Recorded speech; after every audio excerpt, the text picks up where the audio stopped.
Hello and welcome back to MNB EduHub. আজি আমি তোমালোকৰ বাবে লৈ আহিছো SSLC examination 2015 or ইংৰাজী বিষয়ৰ কোৱেশ্চন পেপাৰ। এই ভিডিঅ'ত আমি তোমালোকৰ লগত এই কোৱেশ্চন পেপাৰখনৰ গ্ৰামাৰ পাৰ্টছখিনি ডিসকাস কৰিম। তোমালোকে যদি চেনেলটোলৈ পোন প্ৰথমবাৰৰ বাবে আহিছা চেনেলটো সাবস্ক্ৰাইব কৰি লবা আৰু নোটিফিকেশনটো অন কৰি ৰাখিবা। এই চেনেলটোৰ জৰিয়তে আমি 2015 ৰ পৰা 2024 ৰ যি SSLC examinationৰ ইংৰাজী বিষয়ৰ গ্ৰামাৰ আছে হেবিলাক ডিসকাস কৰিম। বলা আমি আজিৰ ভিডিঅ'টো আৰম্ভ কৰিছো। আমি ডাইৰেক্ট যি গ্ৰামাৰ পাৰ্টছ আছে তালৈকে গৈছো। আমি বাকিখিনি এতিয়া ইয়াতে ডিসকাস নকৰো, আমি কেৱল গ্ৰামাৰ পাৰ্টছটোহে তোমালোকৰ লগত ডিসকাস কৰিম।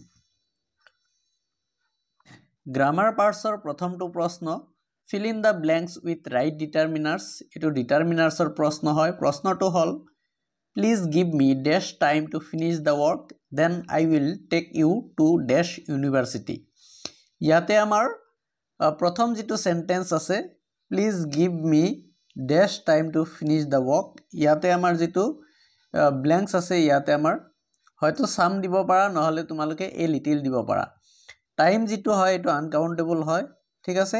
আনকাউন্টেবল অলপ সময়ৰ কথা কৈছে ইয়াতে, সেই কাৰণে তোমালোকে সামো ব্যৱহাৰ কৰিব পাৰিবা নহলে এ লিটল ব্যৱহাৰ কৰিব পাৰিবা। যেহেতু আমাৰ অপশনস দিয়া নাই সো যিকোনো দুটাৰ এটা আমি ব্যৱহাৰ কৰিলেই হৈ গল। নেক্সট যেটো সেন্টেন্স আছে then I will take you to dash university, ইয়াতে দা হ'ব, ঠিক আছে, দা ইউনিভাৰ্সিটি হ'ব। সো প্ৰথম যেটো ব্ল্যাঙ্কস আছে ইয়াতে সাম নহলে এ লিটল আৰু দ্বিতীয় যেটো ব্ল্যাঙ্কস আছে তাতে আমি কি কৰিম দা দিম, ঠিক আছে। 18 নম্বৰ প্ৰশ্ন fill in the blanks with suitable prepositions from the choices given in the bracket। ইয়াতে আমাৰ choices দিয়া আছে, অপশন দিয়া আছে, ঠিক আছে। এ নম্বৰত দিছে health is preferable dash wealth। ইয়াতে যেতিয়া preferable থাকিব তাৰ লগত আমি to ব্যৱহাৰ কৰো, ঠিক আছে। health is preferable to wealth। B নম্বৰত দিছে he is angry dash his naughty sister। angry লগত with হয়, ঠিক আছে। he is angry with WITH যেটো আছে এটো আমাৰ ৰাইট আনসাৰ হ'ব, যেটো আমাৰ বি নম্বৰ প্ৰশ্ন আছে। নেক্সট 19 নম্বৰ প্ৰশ্ন use the appropriate form of tense of the verb given in the bracket। এ নম্বৰত দিয়া আছে the bell rang after we finish our work। ইয়াতে আমাৰ after আছে, মনত ৰাখিবা after থাকিলে যদি এটা বাক্য past indefinite হয় তেতিয়াহলে আনটো বাক্য আমাৰ past perfect tenseৰ হ'ব। ইয়াতে যেটো সম্পূৰ্ণ বাক্য আছে এটো আমাৰ past indefinite tenseত দিয়া আছে, সো যেটো আমাৰ কাৰেক্ট টেন্স কৰিব লাগে হেটো আমাৰ past perfect tenseৰ হ'ব। সেই কাৰণে শুদ্ধ উত্তৰ হ'ব the bell rang after we had finished our work। B number প্ৰশ্ন please ring me up as soon as he come। ইয়াতে come যেটো আছে এটো আমাৰ ভাৰ্ব হয় আৰু এটো আমি পৰিৱৰ্তন কৰিব লাগে আৰু ইয়াৰ শুদ্ধ উত্তৰটো হ'ব please ring me up as soon as he comes। এটো আমাৰ প্ৰেজেন্ট ইনডিফিনিট টেন্সৰ হ'ব আৰু প্ৰেজেন্ট ইনডিফিনিট টেন্সত যদি সাবজেক্টটো থাৰ্ড পাৰসন সিঙ্গুলাৰ নাম্বাৰ হয় তেতিয়াহলে ভাৰ্বৰ শেষত আমাৰ as বা es যোগ হয়। ইয়াতে আমাৰ as যোগ হৈছে COMES হ'ব, ঠিক আছে। 20 নম্বৰ প্ৰশ্ন change the form of narration of the following। ইয়াতে narration চেঞ্জ কৰিব লাগে। এ নম্বৰ যেটো প্ৰশ্ন আছে এটো what a beautiful building he said।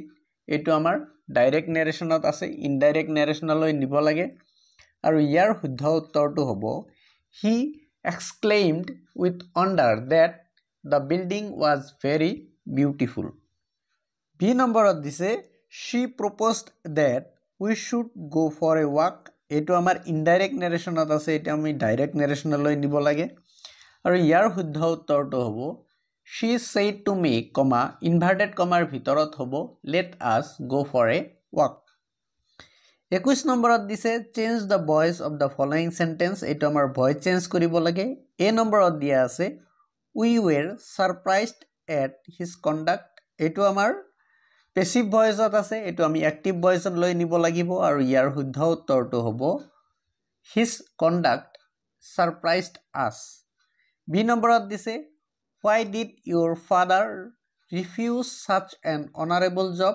এটো আমাৰ অ্যাক্টিভ ভয়েসত আছে, পেসিভ ভয়েসত লৈ নিব লাগে আৰু শুদ্ধ উত্তৰটো হ'ব Why was such an honorable job refused by your father? Next 22 number প্রশ্ন combine the following pairs of sentence into a single sentence. এটো আমাৰ sentence বোৰ combine কৰিব দিছে। এই নম্বৰত দিছে I have lost the pen you gave it to me আৰু ইয়াক যদি আমি combine কৰো তেতিয়া হলে হ'ব I have lost the pen which you gave me. B নম্বৰত দিছে health is very important it must not be neglected আৰু ইয়াক যদি আমি combine sentence কৰো তেতিয়া হলে হ'ব health is too important to be neglected. 23 number প্ৰশ্ন choose the correct alternatives from the choices given in the bracket. ইয়াতে ব্ৰেকেটত যি দুটা শব্দ দিয়া আছে তাৰ ভিতৰত এই বাক্যত মিল খোৱা এটাহে শব্দ হ'ব আৰু এইটো শব্দ আমি চুজ কৰিব লাগিব।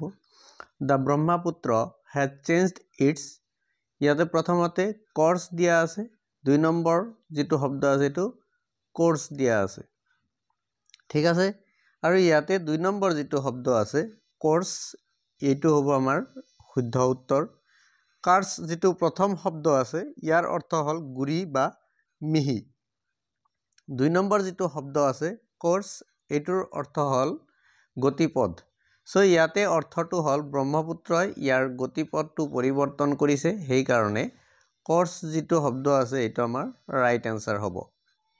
অৰ দিছে Sankardeva was an dash scholar ইয়াতে EMINENT এটো যেটো আছে এটো আমাৰ ৰাইট আনসাৰ হ'ব ইয়াৰ অৰ্থ হল বিশিষ্ট ঠিক আছে আৰু যেটো এই শব্দটো আছে ইয়াৰ অৰ্থটো হল কাখ চাপি অহা ঠিক আছে সেই কাৰণে আমাৰ প্ৰথম যেটো শব্দ আছে এটো আমাৰ ৰাইট আনসাৰ হ'ব।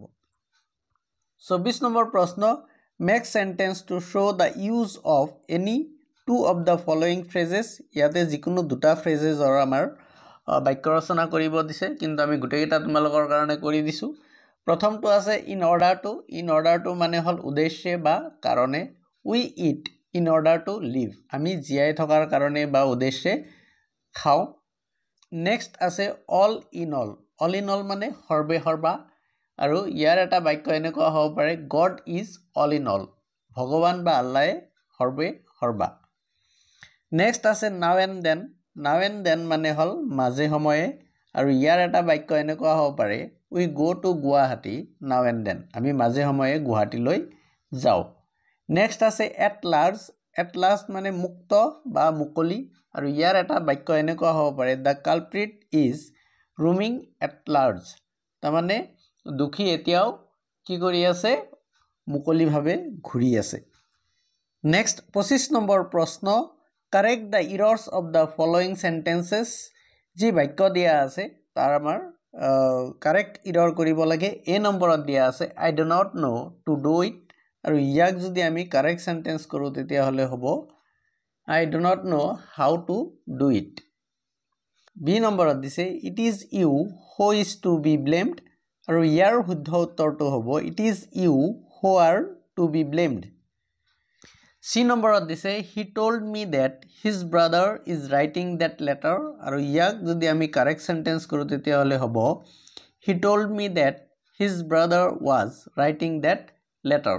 D নম্বৰত দিছে he asked me where do I live আৰু ইয়াৰ শুদ্ধ উত্তৰটো হ'ব he asked me where I lived. Dear students এইখিনিয়ে আছিল আমাৰ 2015 ৰ ইংৰাজী বিষয়ৰ যি গ্ৰামাৰ পাৰ্টস আছিল সেই গ্ৰামাৰ পাৰ্টস আহিবলগীয়া দিনবোৰত আমি বাকি 2024 লৈকে আমি তোমালোকৰ যি SSLC এক্সামিনেশনত গ্ৰামাৰ আহিছে এইবিলাক এনেকুৱাকে সলভ কৰিবলৈ চেষ্টা কৰিম। যদি ভিডিওটোৱে তোমালোকক সহায় কৰিছে তেতিয়া হলে লাইক কমেন্টস আৰু শেয়াৰ নিশ্চয় কৰিবা। আজিৰ কাৰণে ইমানতেই সামৰিছো ধন্যবাদ।